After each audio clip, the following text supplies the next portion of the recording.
गीलाबन नाम के जंगल में बहुत से पक्षी रहते थे। उस जंगल के सभी पक्षी अपने अपने घर बनाने में व्यस्त थे, क्योंकि जंगल में मौसम बदलने वाला था। जल्द ही बारिशों का मौसम आने वाला था। सभी अपने घर को मजबूत कर रहे थे, लेकिन एक चिड़िया जिसका नाम था मीनू बहुत ही परेशान थी। मीनू माँ बनने वाली थी। उसका अंडे देने का समय था और उसका कोई घर नहीं था। वह एक पेड़ की शाखा पर बैठी सोच रही थी।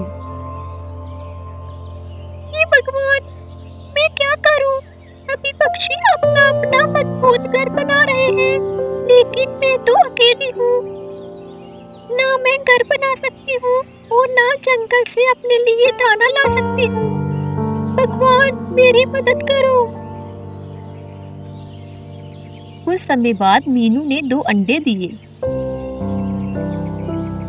बारिश का मौसम शुरू होने वाला था और मीनू की चिंता बढ़ रही थी। उसने भगवान से प्रार्थना की, हे प्रभु, मेरे अंडों को सुरक्षित रखना जब तक मेरे बच्चे अंडों से बाहर न आ जाएं। एक तो मेरे पास घर नहीं है और कुछ दिनों बाद बारिशें भी शुरू होने वाली हैं। प्रभु, मेरे अंडों की रक्षा करना। ऐसे ही शाम हो जाती है और मीनू पूरी रात चिंता में डूबी रहती है। उसे पूरी रात नींद नहीं आती। ऐसे ही सुबह भी हो जाती है और मीनू के अंडों में से 2 प्यारे प्यारे बच्चे पैदा हुए। वे दोनों बहुत सुंदर थे, लेकिन तभी अचानक बादल गरजने लगे, तेज हवाएं चलने लगी और मौसम खराब हो गया। मीनू और उसके बच्चे बहुत डर गए। हे प्रभु, ये कैसी परीक्षा है? मेरे बच्चे आज ही पैदा हुए हैं। ये दोनों तो ठंड से कांप रहे हैं। अगर बारिश हो गई तो मेरा छोटा सा घर पानी से भर जाएगा।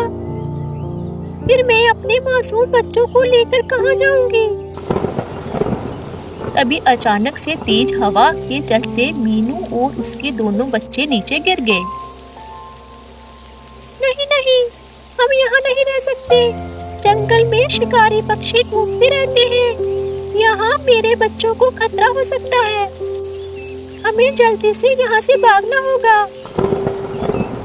मीनू के बच्चे अभी इतने छोटे थे कि वह अभी उड़ भी नहीं सकते थे, लेकिन एक माँ का प्यार किसी भी मुसीबत से लड़ सकता है। मीनू ने अपने बच्चों को पीठ पर उठाया और उड़ने लगी। थोड़ी देर उड़ने के बाद उसे एक पुराना खाली घर दिखा। वह घर मजबूत था। ये घर तो खाली है। इसका तो दरवाजा भी खुला है। शायद कोई पक्षी इस घर को हमेशा के लिए छोड़कर चला गया है। मेरे बच्चों, तुम आराम करो। यहाँ कम से कम बारिश से तो बच जाएंगे। लेकिन अभी उसकी परीक्षा खत्म नहीं हुई थी। तभी दरवाजे पर दस्तक हुई। मीनू ने देखा कि 2 कौवे, कालू और गोरी, उनके घर में घुस आए। तभी कालू ने कहा, ये कौन है और यहाँ क्या कर रहे हैं? ये हमारा घर है। आज तो मजा आ जाएगा। देखो गोरी, कितने छोटे छोटे बच्चे हैं। आज तो हमारा भोजन तैयार है। कालू की बातें सुनकर मीनू बहुत डर गई। नहीं नहीं, मेरे बच्चे अभी बहुत छोटे हैं। उन्हें मत खाओ, उन्हें छोड़ दो। छोटी चिड़िया, क्या तुम नहीं जानती? ये जंगल का यही नियम है। जो कमजोर होता है उसका यहाँ कोई नहीं होता। तुम्हारे पास ना घर है, ना ही तुम कुछ कर सकती हो। अगर तुम अपने बच्चों को बचाना चाहती हो तो हमें रोज खाना लाकर देना होगा, वरना हम तुम्हारे बच्चों को खा जाएंगे।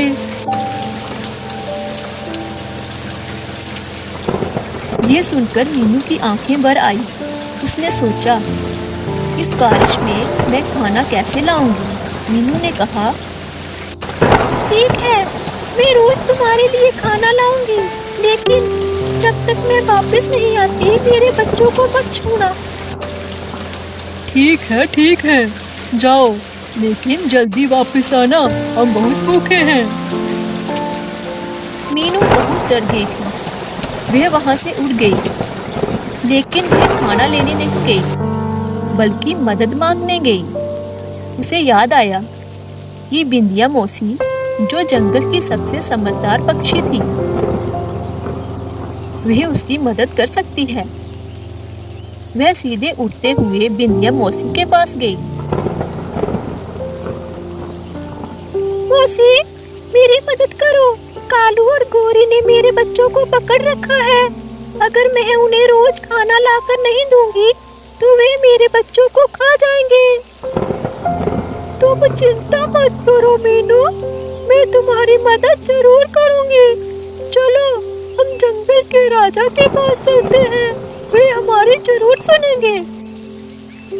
फिर वे दोनों जंगल के राजा शेर सिंह के पास जाते हैं और उसे सारी बात बताते हैं।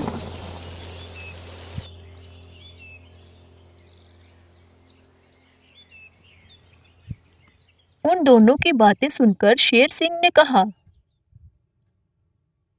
उन कौवों की इतनी हिम्मत कि वो जंगल के पक्षियों को परेशान करने लगे हैं। लगता है वो नहीं जानते कि इस जंगल का राजा शेर सिंह है और उनके राज में जंगल में किसी को भी परेशान नहीं कर सकते वे। और ये सब मैं बर्दाश्त नहीं करूँगा। चलो, अभी उनको सबक सिखाते हैं। फिर वो तीनों कौवों के घर आते हैं। कालू, तुम्हारी इतनी हिम्मत कि तुम इस छोटी चिड़िया और उसके मासूम बच्चों को तंग कर रहे हो। अगर तुमने अपनी हरकतें बंद नहीं की तो मैं तुम्हें इस जंगल से निकाल दूंगा। ये सब सुनकर कौवे डर गए और माफी मांगने लगे। महाराज, हमें माफ कर दें, हम मीनू को अब कभी तंग नहीं करेंगे। और हाँ, मीनू जब तक चाहे अपने बच्चों के साथ जहाँ रह सकती है। कौवों को उनकी गलती का एहसास हुआ और इस तरह मीनू और उसके बच्चे सुरक्षित हो गए। इस कहानी से हमें यही सीख मिलती है, दुनिया में बुरे लोग होते हैं, लेकिन अगर हम एक साथ खड़े हो जाएं, तो हम किसी भी मुश्किल का सामना कर सकते हैं।